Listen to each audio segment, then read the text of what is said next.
মিয়ানমারের পণ্যের সমাহার নিয়ে রাখাইনদের পরিচালিত কক্সবাজারের বার্মিজ মার্কেট একটা সময় বেশ জনপ্রিয় ছিল। অভিযোগ, বাঙালি ব্যবসায়ীদের সংখ্যাধিক্যের কারণে কমে গেছে রাখাইনদের দোকানপাট। এতে জৌলুস সারাতে বসেছে ঐতিহ্যবাহী মার্কেট।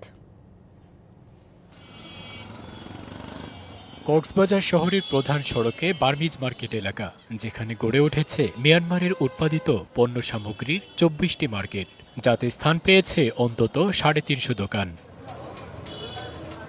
এসব দোকানে বার্মার তৈরি জিনিস ছাড়াও রাখাইনদের উৎপাদিত পণ্য বিক্রি হয়, মিলছে অন্যান্য দেশের পণ্য।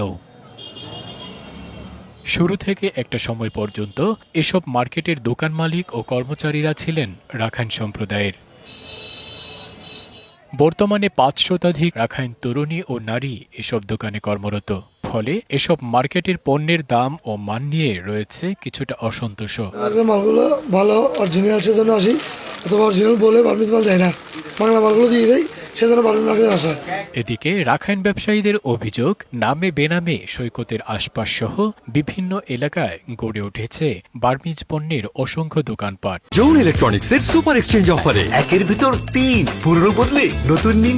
যমুনা ইলেকট্রনিক্স। শাল, থ্রি-পিস, বিছনা চাদর, জুতো থেকে শুরু করে সবকিছু পাওয়া যাবে। ব্যবসা তো আগের মতো হইতেছে না, এখন ব্যবসা নেই। রাখাইনদের ঐতিহ্যবাহী এই ব্যবসা এখন অনেকটাই চলে গেছে বাঙালিদের দখলে।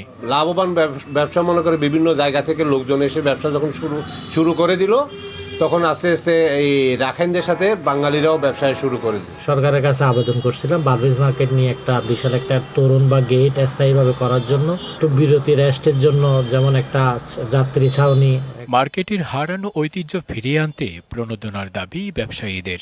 এখন ওদের জায়গাটা দখল করে নিয়েছে আমাদের স্থানীয় কিছু ব্যবসায়ী, বিভিন্ন কক্সবাজার এবং কক্সবাজারের বাইরের ব্যবসায়ীরা, কিন্তু মূলত এখানকার উৎপাদিত পণ্য না, এটা মায়ানমার থেকে আনছে, কিছুটা চট্টগ্রাম থেকে নিয়ে আসছে। সরকার যদি চায় এদের যে বিশাল একটা জনগোষ্ঠী, এটা আমাদের জন্য একটা ব্র্যান্ড হতে পারে। সরকারি বেসরকারি পৃষ্ঠপোষকতায় কক্সবাজার বার্মিজ মার্কেট তার হারানো ঐতিহ্যে ফিরে আসবে, এমনটাই প্রত্যাশা পর্যটক সহ সংশ্লিষ্টদের।